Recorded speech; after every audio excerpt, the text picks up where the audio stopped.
células, sino también de plasma, proteína. Puede haber dolor y pérdida de la función. ¿Cuál es la finalidad de la inflamación? ¿Por qué se está produciendo la inflamación? ¿Por qué se produce la inflamación? Lo hemos visto hace unos segundos. ¿Por qué se produce la inflamación? ¿Con qué finalidad? ¿Cuál es la finalidad? Después de la inflamación que sigue, ¿con qué finalidad? La cicatrización, la reparación de estos tejidos. ¿Habrá alguna diferencia entre inflamación aguda y crónica? Sí. ¿Cuál es esa diferencia? Ojo, estamos hablando de inflamación. Se parece mucho a lo que hablábamos del dolor agudo y crónico, pero en este caso inflamación aguda y crónica también está relacionada con la temporalidad, ¿no? Inflamación aguda, producto de un traumatismo, de infección. Inflamación crónica, usualmente asociado a enfermedades. Artritis reumatoide podría ser, sí, enfermedades que van a generar inflamación y estos van a ser mediados por los linfocitos. Entonces, este gráfico también ya lo hemos revisado anteriormente. Nosotros, cuando hablamos de procedimientos ontológicos o pensamos procedimientos ontológicos, vamos a tener estas dos condiciones, dolor e inflamación.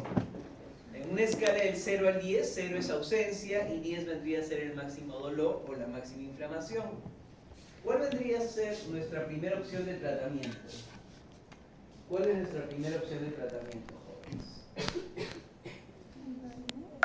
¿Un AINE? Ok, pero este es un AINE, había un fármaco que podíamos utilizar, paracetamol. ¿Cuál era la característica del paracetamol? Que era solamente analgésico.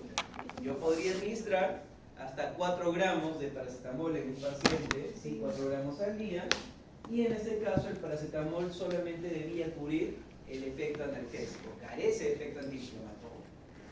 Como siguiente alternativa sí podría ser de repente un AINE por vía oral. ¿Qué diferencias encontramos entre el paracetamol y los AINES? Los AINES sí tienen efecto antiinflamatorio. Los AINES son gastrolesivos, nefrotóxicos y antiagregantes, potencialmente, no algunos más que otros. Y adicionalmente recuerden que el paracetamol podría generar riesgo de hepatotoxicidad. Doctor, Pero aquí ya podríamos tener... ¿otra diferencia sería que uno es ácido y el otro es una base? Ok, también es una diferencia estructural, ¿no? Los AINES son derivados de ácidos, el paracetamol deriva de una sustancia básica, del paraminofenol, entonces hay múltiples diferencias. Incluso mecanismo de acción, paracetamol inhibe a la COX-3, en cambio los AINES inhiben a la COX-1 y a la COX-2. Pero en este caso, nosotros vemos que los AINES no tienen una cobertura completa. De repente está dolor moderado, pero también inflamación moderada. ¿Qué nos faltaría? Cuadros severos.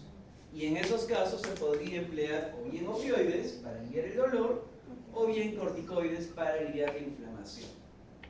Si yo sé que son tan buenos, excelentes analgésicos en el caso de los opioides y excelentes antiinflamatorios en el caso de los corticoides, ¿por qué no los utilizo como primera alternativa? Porque son muy potentes. Porque son muy potentes, no es una justificación. Si son muy buenos, debería utilizarlos. Pero ¿por qué no los utilizo? Porque trae consecuencias, tiene efectos adversos. ¿Recuerdan qué efectos adversos podían producir los opioides? No, gastrolesividades son los AINES. Hepatotoxicidad podría tener, pero es moderado. ¿Qué efectos son los más resaltantes de los opioides? Dependencia. Depresión del sistema nervioso central. Náuseas, vómitos, la marcha táxica, podían producir depresión respiratoria, ¿sí? Podían producir tolerancia, dependencia. Por esa razón, los opioides no eran mi primera opción. Y lo mismo con los corticoides. Los corticoides van a tener múltiples efectos. Y peor aún, si yo los uso de forma indiscriminada, de forma innecesaria, podría desarrollar esta condición que lo discutiremos más adelante, el síndrome de Cushing de tipo iatrogénico. Podríamos llegar a desarrollar esta condición cuando yo utilizo demasiados corticoides. Algunas características: hiperglicemia, podría generar retención de líquidos, ¿sí? En casos mucho más extremos, inmunosupresión, podría generar osteoporosis. Por tal razón, los corticoides no son mi primera opción terapéutica, ¿sí? No son mi alternativa. Pero ¿cuándo sí podrían ser una muy buena opción terapéutica? ¿Qué otro fármaco tiene efectos antiinflamatorios además de los corticoides? Solamente los AINES. Entonces, si la inflamación es moderada, severa o de repente los AINES no están disponibles, yo podría prescribir un corticoide. Ok, entonces, si nosotros hablábamos de la inflamación es una respuesta fisiológica inespecífica. Es una respuesta en la que pueden participar diferentes elementos. Dijimos que los vasos sanguíneos, ¿por qué eran importantes los vasos sanguíneos? Porque estos debían dilatarse. También van a participar los leucocitos. ¿Por qué participaban los leucocitos? ¿Para qué participan estos leucocitos, estas células que se encuentran aquí en la sangre? ¿Para qué son los leucocitos? Para moderar o modular la respuesta inmune.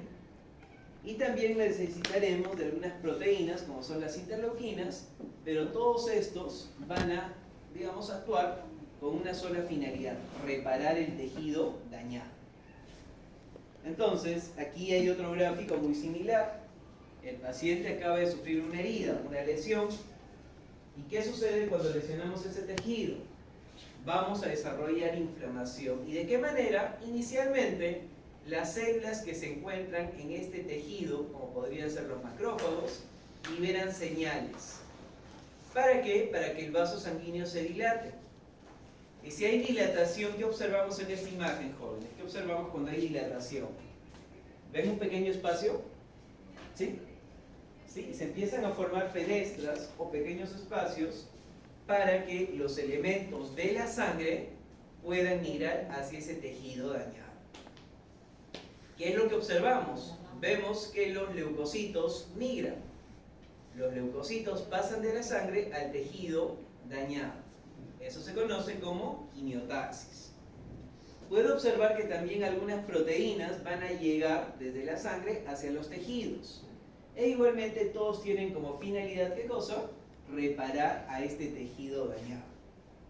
Entonces, tanto el dolor como la inflamación son respuestas fisiológicas. Pero si no se controlan adecuadamente o si el cuerpo no logra controlarlas, de lo que era fisiológico protector, se transforma en algo patológico, no en algo dañino. Y usualmente en estas respuestas patológicas, ¿qué es lo que van a incrementar? Si hay dolor e inflamación, ¿qué es lo que podría incrementar? ¿Se acuerdan de este grupo de moléculas como son las prostaglandinas, jóvenes? ¿Sí? ¿Se acuerdan qué cosas eran prostaglandinas? ¿Sí? Hagamos memoria. Les muestro este gráfico. Prostaglandinas. ¿Sí? ¿Recuerdan? Las prostaglandinas eran derivados del ácido araquidónico. ¿Sí? Las prostaglandinas eran derivados del ácido araquidónico cuando este era metabolizado por la ciclooxigenasa. Prostaglandinas que generaban dolor e inflamación por la COX-2, prostaglandinas protectoras por la COX-1. Entonces, si yo estoy hablando en este caso de prostaglandinas incrementadas, ¿quién será la enzima que está aumentando estas prostaglandinas que generan dolor e inflamación? La COX-2. Entonces, ya tengo aquí proteínas, por ejemplo, proteínas proinflamatorias. ¿Quiénes son las proteínas proinflamatorias? Por ejemplo, la ciclooxigenasa del tipo 2, que va a producir prostaglandinas. ¿Sí? Entonces, algo está generando un incremento de la inflamación. Otra proteína proinflamatoria podría ser, por ejemplo, esta de aquí, las interleuquinas. Las interleuquinas son proteínas que también van a mediar la inflamación. Ustedes recuerdan, por ejemplo, estas células que estábamos hablando, como eran los leucocitos, macrófagos, hablábamos, por ejemplo, de los, ¿dónde están? Neutrófilos, hablábamos de los linfocitos T, ¿sí? Hablamos también de los linfocitos B. Son células que participan en la inmunidad. Pero ¿cómo podríamos activar a estas células que se encuentran en la sangre? ¿Cómo podríamos hacer que migre de la sangre hacia el tejido? ¿Cómo podríamos hacer? ¿Cómo podríamos hacer de que estos que se encuentran aquí en la sangre puedan migrar? A través de señales, ¿verdad? ¿Y quiénes son estos señalizadores? Justamente estas interleuquinas. Señalizadores. Un holograma. ¿Es un holograma o un real? Buenas tardes.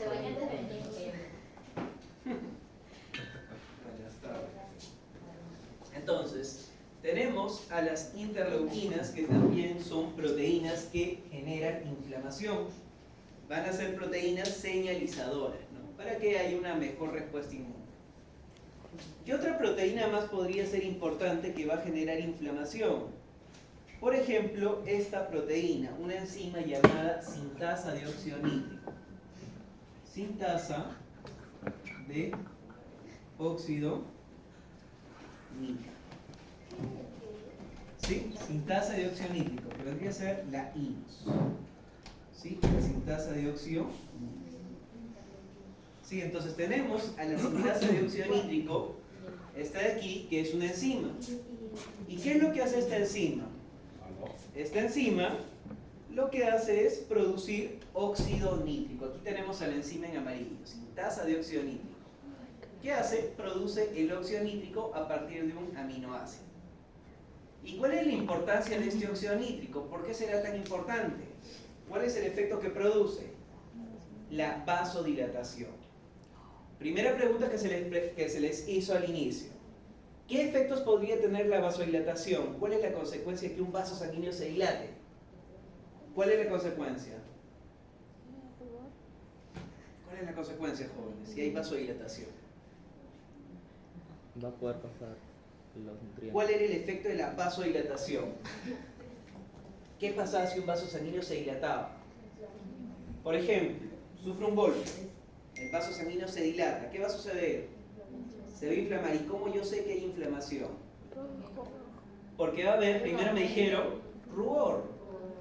Va a haber aumento en la temperatura. Va a haber extravasación de todos estos componentes. Lo hemos visto al principio, jóvenes.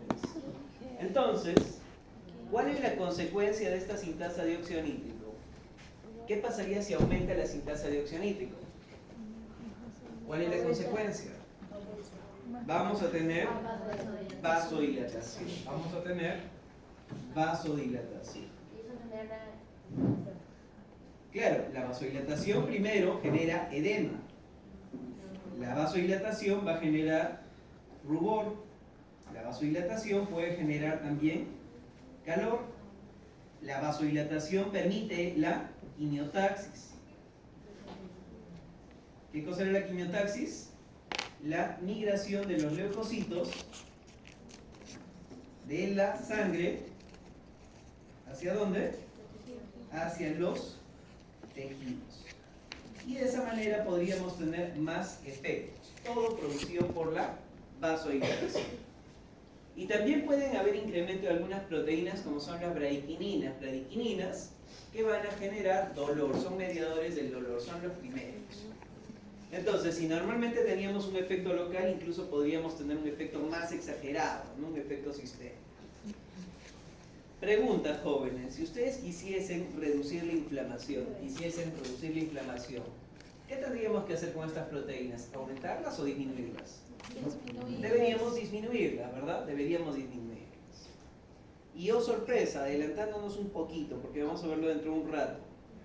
Los corticoides son fármacos que tienen esa capacidad. Los corticoides tienen la capacidad de reducir citoquinas, tienen la capacidad de reducir a las cicloquinas del tipo 2, tienen la capacidad de evitar, digamos, la formación de sintasa de óxido nítrico.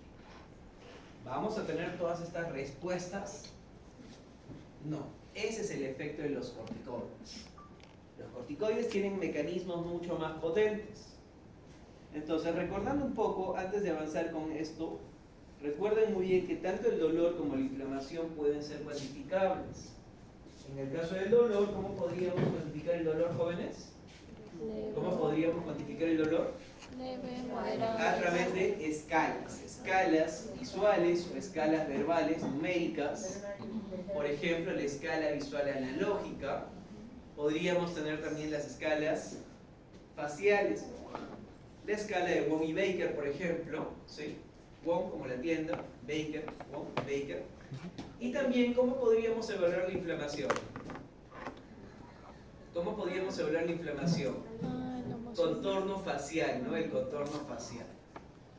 Algunas otras, que seguramente los artículos que hoy nos van a presentar, también se podría evaluar la inflamación a través del trismus. el grado de apertura bucal. Normalmente, ¿cuánto deberíamos abrir? ¿Cuánto debería ser la apertura bucal? Por lo menos 40, 50 milímetros, ¿no? Deberíamos tener una apertura normal. Y si hay inflamación, ¿ustedes creen que puedo abrir la boca? No, a eso se denomina trismus, limitación en la apertura bucal. Podría requerir de repente fisioterapia, tratamiento, ¿sí? Podría requerir incluso uso de férulas dependiendo de cuál es la causa que ha desencadenado este trismus. Y otra de las características que también se puede evaluar es si se presenta o no infección, ¿sí? Un cuadro de supuración, por ejemplo. Entonces, doctores, ¿tenemos alguna pregunta con relación a lo que es la inflamación? Una reacción inespecífica en la que vemos gran participación de vasos sanguíneos, vamos a ver la participación de interleuquinas a través de los leucocitos y también vamos a tener algunas proteínas, ¿no?, que van a participar dentro de este proceso. ¿Se entiende? Ok, ¿preguntas, dudas hasta el momento? Ninguna, ¿no? Ok, jóvenes, entonces vamos a ver lo que corresponde a los corticoides, ¿sí? Igual lo van a ver en la parte de teoría.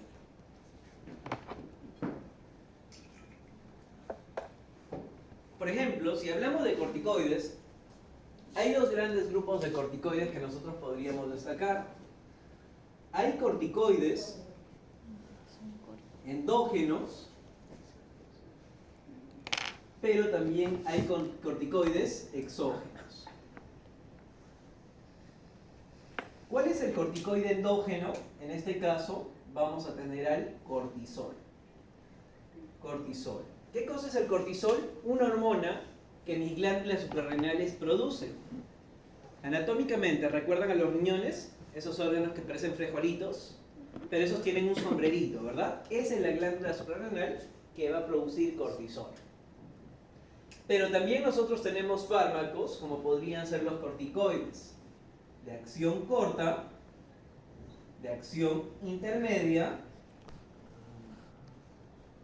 e incluso podríamos tener los corticoides de acción prolongada. ¿Sí? Corticoides exógenos. Pero ya sean corticoides endógenos o corticoides exógenos, estos van a participar como antiinflamatorios, ¿sí? Su función principal es ser antiinflamatorios. Pero adicionalmente, además de antiinflamatorios, tienen algunos otros mecanismos. Pueden promover la gluconeogénesis hepática, formación de glucosa o hiperglicemia. Pueden participar en el metabolismo de diferentes componentes. ¿Y qué células tienen metabolismo? Pues prácticamente todas. Entonces los corticoides pueden actuar en diferentes órganos, en todos los sistemas. Podríamos ver algunos efectos beneficiosos en color negro, ¿no? Por ejemplo, es un antiinflamatorio a nivel cardiovascular. ¿Es bueno? Sí, dijimos que es un antiinflamatorio. Podrían, por ejemplo, ser antiinflamatorios en el músculo esquelético. Traumatismo, doctor, me he golpeado. Mi cuerpo libera cortisol para reparar ese tejido, para controlar la inflamación. Por ejemplo, también podríamos tener algunos efectos. Pueden ser reguladores de la inmunidad en el sistema respiratorio, en el mismo sistema inmunológico. Podríamos tener también funciones protectoras en el sistema nervioso central y también el sistema cardiovascular y en otros sistemas. Siempre tienen funciones protectoras, siempre y cuando yo tenga cantidades pequeñas de cortisol. Sin embargo, ¿qué pasaría si este cortisol empieza a aumentar? De repente yo estoy ante un estrés crónico. Tengo situaciones estresantes pero crónicas. Y no solamente hablo de temas académicos, sino estrés puede ser porque tengo traumatismos frecuentes. Soy boxeador. Golpe por todos lados. De repente, ¿sí? Compañera, por ejemplo. Después, ¿qué más? Podríamos tener de repente a un paciente que tiene una exposición al frío pero constante. No se vive en países nórdicos. O de repente al sur, no sé, Chile, Argentina, pero en la parte extrema. Hay mucho frío. El frío también es un inductor de estrés. Entonces, el nivel de cortisol puede aumentar. ¿Y cuál es la consecuencia de que los niveles de cortisol aumenten? El paciente puede tener desórdenes psiquiátricos. La persona se vuelve mucho más agresiva, se vuelve mucho más violenta. Podríamos ver también algunos de los efectos. Podría generar aumento en la presión arterial, ¿Eso es bueno, jóvenes? No. Podría activar a los osteoclastos e inactivar a los osteoblastos. ¿Cuál es la consecuencia que yo tenga más osteoclastos? Osteoclasto. ¿Qué cosa es un osteoclasto? Un macrófago modificado. Entonces, ¿qué hará este osteoclasto? ¿Qué es lo que hace el huesito? ¿Qué le va a hacer el osteoclasto? ¿Sintetiza o degrada? Osteoclasto. ¿Qué hace un osteoclasto, jóvenes? Osteoclasto va a degradar. Tanto así que si tengo exceso de cortisol, ¿qué podría desarrollar? Riesgo de osteoporosis. ¿Qué pasa si yo suprimo a estas interleuquinas? ¿Voy a tener un sistema inmunológico? No, podría generar también inmunosupresión. ¿Me dejo entender? Entonces, son algunas de las consecuencias que podría tener. Por ejemplo, dijimos que los corticoides podían aumentar los niveles de glucosa, gluconeogénesis. ¿Y cuál sería la consecuencia en cantidades extremas? Hiperglicemia, hiperglicemia. ¿Se entiende? Entonces, vuelvo a preguntarles, jóvenes, ¿los corticoides serán completamente seguros? No. ¿Puedo utilizarlos como primera opción terapéutica? No. Doctor, ¿estos son gastrolesivos nephrotóxicos? Sí, pero estos son mucho peores si no los utilizo responsablemente. ¿Cuándo debería utilizar los corticoides? ¿Cuándo debería utilizar los corticoides? Solamente si se justifica para procedimientos de repente en odontología, como cirugía oral y maxilofacial, pero con complejidad moderada severa.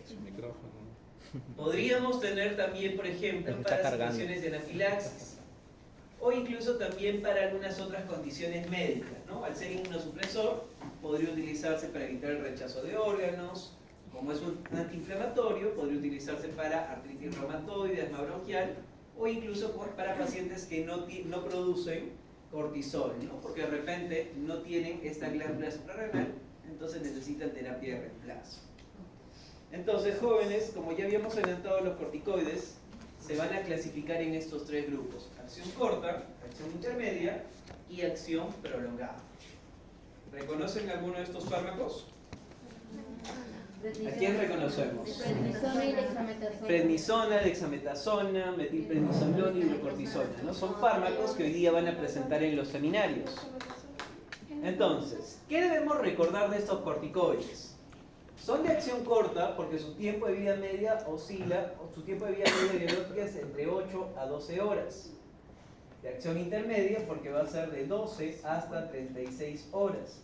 Y de acción prolongada porque su efecto biológico, su tiempo de vida media biológica, es de 36 a 72 horas. Pregunto, ¿cuánto equivale 72 horas? 3 días. 3 días. Una sola dosis para su compañero de dexametasona va a permanecer 72 horas, 3 días en su cuerpo. ¿Me deja entender? Un tiempo bastante prolongado, tiempo de vida media biológica. Y estos van a ir aumentando de acuerdo a su tiempo de vida media, su actividad antiinflamatoria. Algo que debemos reconocer de los corticoides es que tienen dos efectos. La primera, que vendría a ser la actividad glucocorticoide. Glucocorticoide.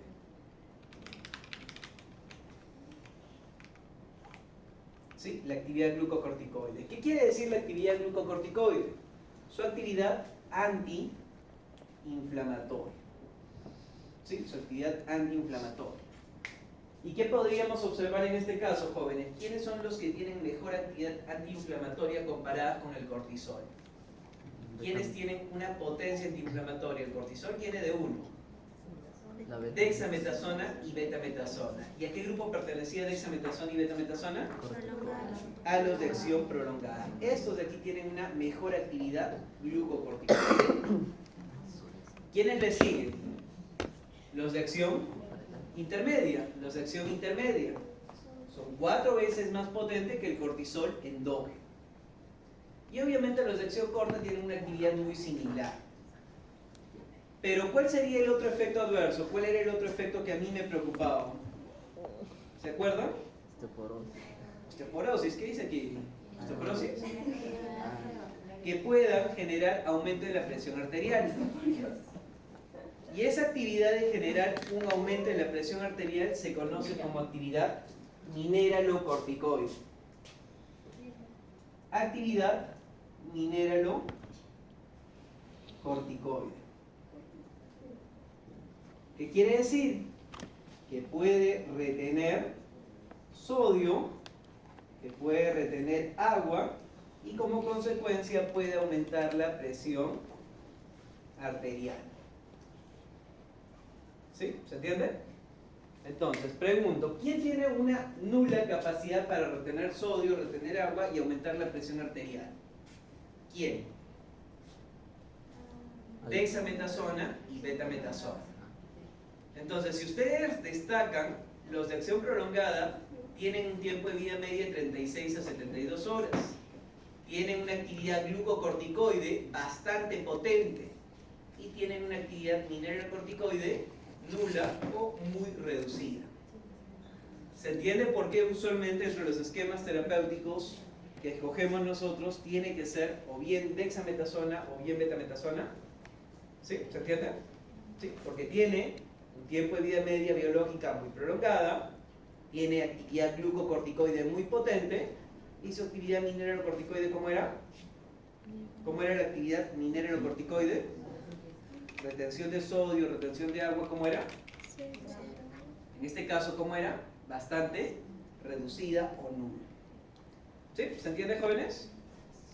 Por lo tanto, si vamos a utilizar corticoides, ¿cómo debería ser?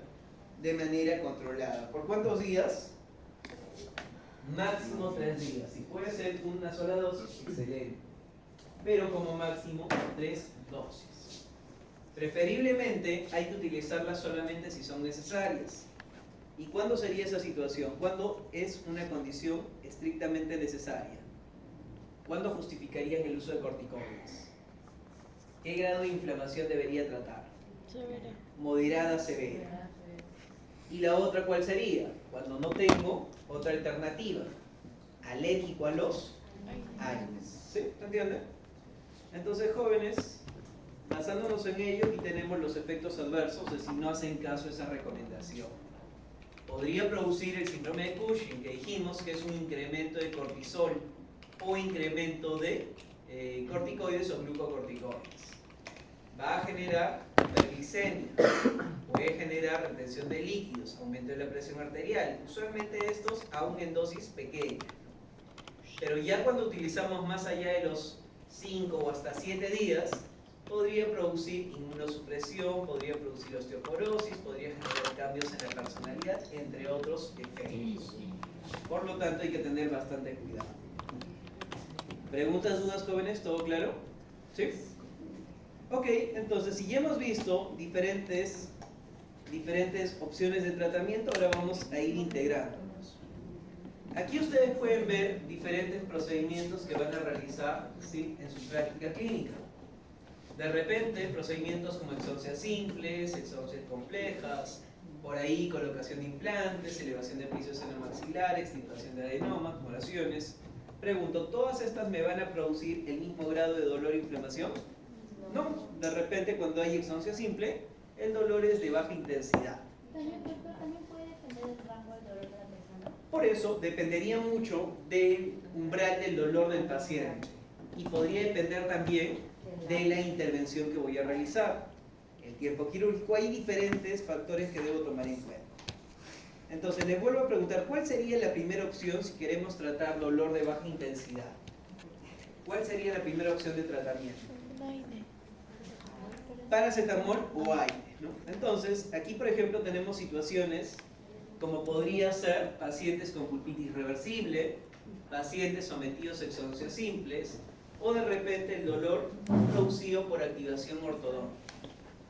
¿Qué opciones de tratamiento tendríamos? ¿Cuál sería nuestra primera opción de tratamiento? ¿Cuál sería mi primer esquema de tratamiento? Paracetamol. Aquí está el paracetamol. Puedo darle 1 gramo cada 6 o cada 8 horas. ¿Por cuántos días? 2 a 3 días porque el dolor es de baja intensidad. Otra alternativa, ¿recuerdan? Lo vimos la semana pasada. Ibuprofeno, 400 miligramos cada 6 o cada 8 horas durante 2 o 3 días. Otra alternativa, clamixinato de lisina, un AINE preferencial de COX-2, pero con tiempo de vida media bastante corto.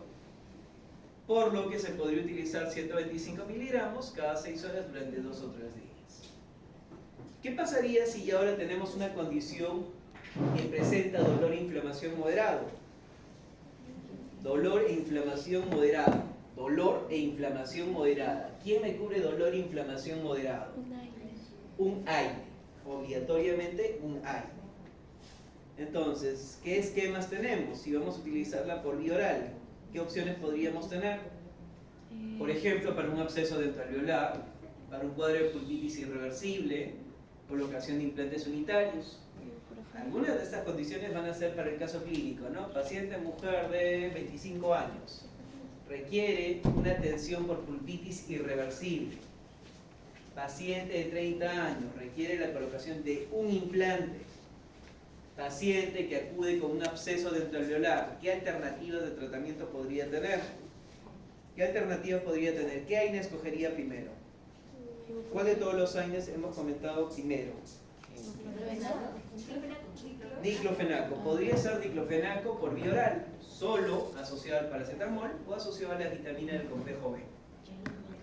Independientemente de si va a ser solo o asociado por vía oral, ¿cada cuánto tiempo debo utilizarlo? Cada 8 horas. Como ya el dolor y la inflamación están siendo moderadas, ¿por cuántos días podría utilizarlas? 3 a 4 días. Entonces, es un esquema. ¿Qué otras opciones podría tener? Además del diclofenaco, ¿qué más? Ibuprofeno. Claro, ya estamos. Diclofenaco solo o con asociaciones, pero ¿qué más? Ibuprofeno. ¿Qué otras opciones podríamos tener? Ibuprofeno. Les coloco la lista y ustedes me indican cuál sería el orden. Ibuprofeno. ¿Ibuprofeno? De esa lista, Felipa. Meloxicam, por ejemplo, 15 miligramos, un comprimido por vía oral cada 24 horas. ¿Sí? Es también preferencial en COX-2, menos gastrolesivo, tiene buen efecto antiinflamatorio, tiene un tiempo de vida media bastante prolongado. Después del meloxicam, ¿cuál vendría a ser otra alternativa? Que sea segura. ¿Ketoprofeno? Ibuprofeno. De repente el ibuprofeno, ¿no? Pero en dosis mucho más altas, 800 miligramos, un comprimido cada 8 horas, ¿no? O de repente casi al mismo nivel, ¿quién?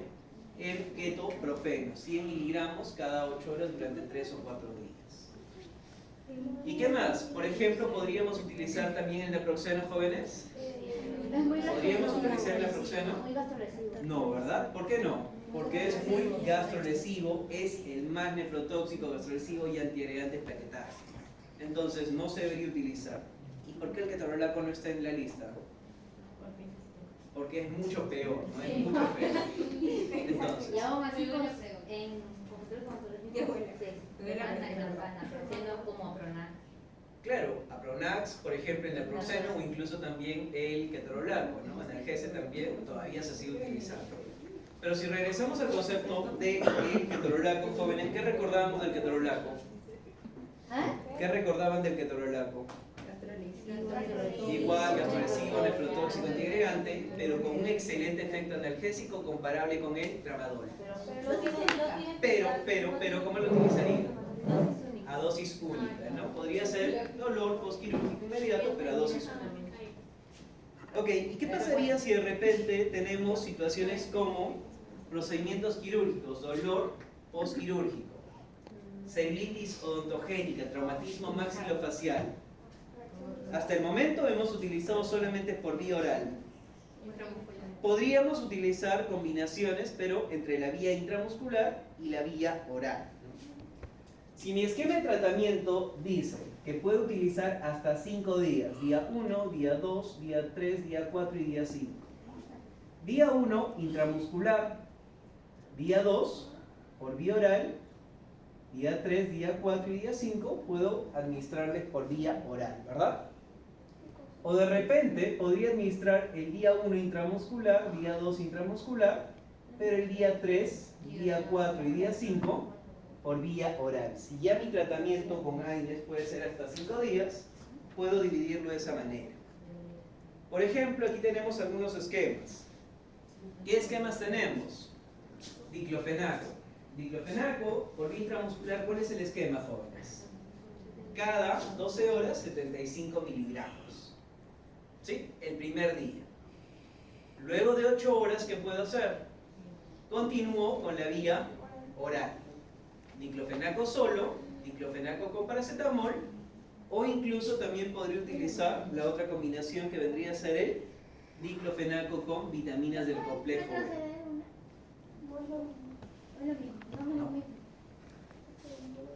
Por ejemplo, podríamos utilizar diclofenaco intramuscular cada 12 horas y luego diclofenaco por vía oral cada 8 horas. Ya sea de forma individual o de repente de forma combinada. ¿Sí? Tiene también presentaciones intramusculares. Y continuamos con la vía oral bajo la misma consideración, ¿no? Cada 8 horas. ¿Qué otro vaina tiene una combinación de parenteral y oral, jóvenes? Presentaciones parenterales. ¿Qué otro más? Apronax, no.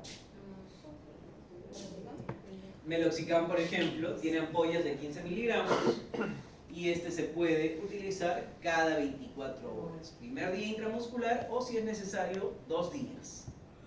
Luego de 24 horas, ¿qué hago? Continúo con la administración de 15 miligramos cada 24 horas, ¿no? Cada 24 horas. ¿Qué otro vaina tiene presentación parenteral, jóvenes? ¿Qué otro AINE tenía presentación en ampollas? No, AINE, primero AINES. Estamos yendo en forma progresiva. ¿Qué AINES? Por ejemplo, ketoprofeno. Ketoprofeno de 100 miligramos cada 12 horas o cada 8 horas intramuscular.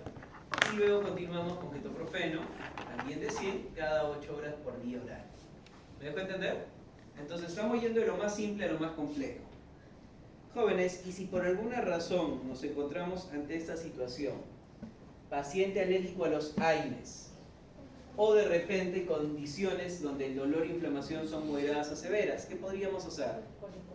Podríamos utilizar como antiinflamatorio un corticoide y como analgésico, ¿qué me quedaría? Un opioide asociado a paracetamol, ¿no? Un opioide asociado a paracetamol.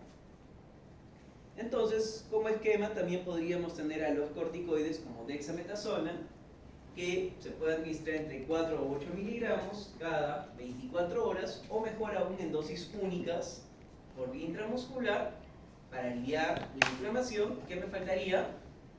Para el dolor, tramadol más paracetamol, esta combinación, o de repente podría utilizar codeína más paracetamol.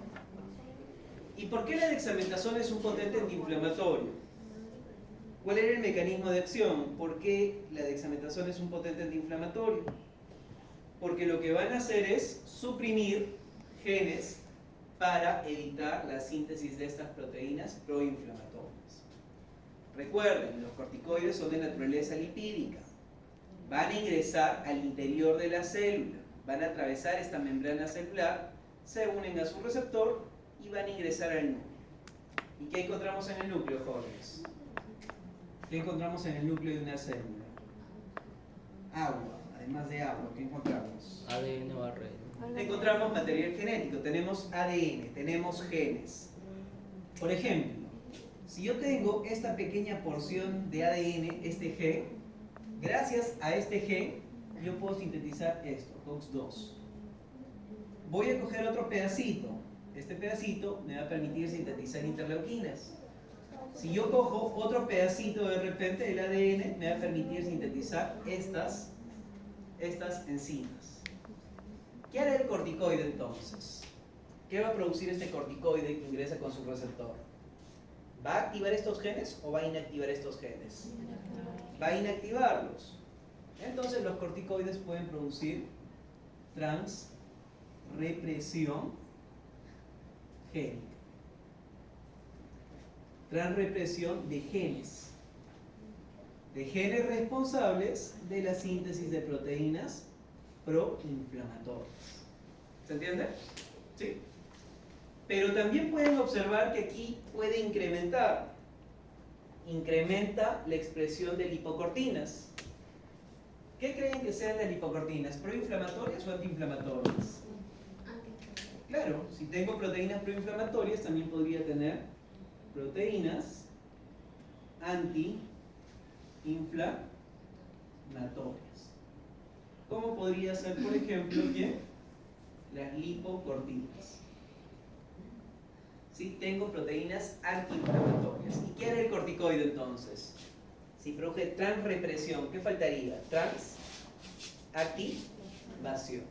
Entonces el otro mecanismo podría producir transactivación génica. ¿Sí? Transactivación de genes. Por lo tanto, ¿qué va a suceder? Estos aumentan y estos se reducen. ¿Se entiende?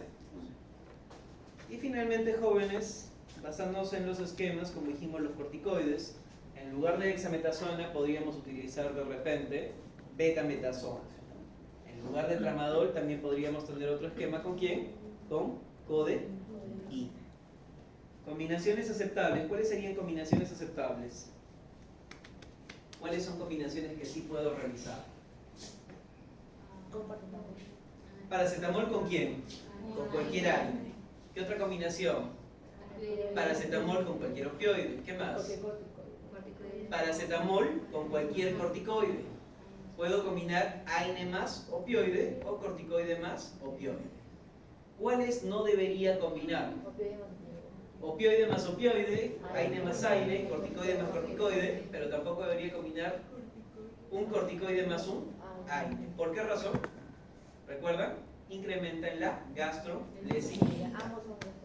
Sí, los corticoides tienen potencial gastrolesivo, así sea mínimo, pero tienen un potencial gastrolesivo. Los AINES tienen un gran potencial gastrolesivo, por lo tanto no se recomienda combinarlos. ¿Listo? Con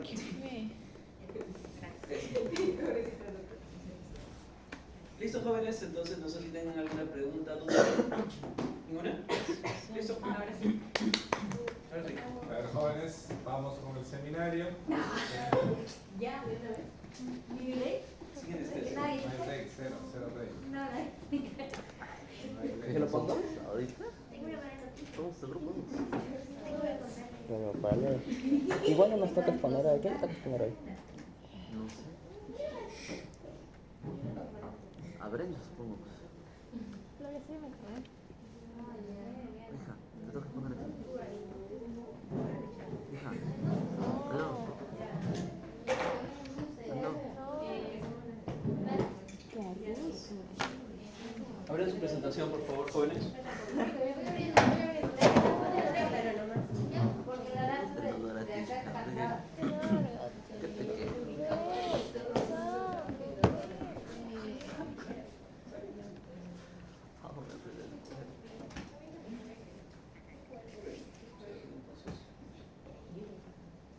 ¿Has puesto? Nombre de todo. Llega tarde, no hace nada, encima reclama que pongan su nombre. Eso me da lo que Sí, me viene a contagiar acá, estar estornudando en la cara de sus compañeros. Sin mascarilla encima. Me han dorado mal. 10 puntos menos en su pasito. No, Estoy en vida, hijo.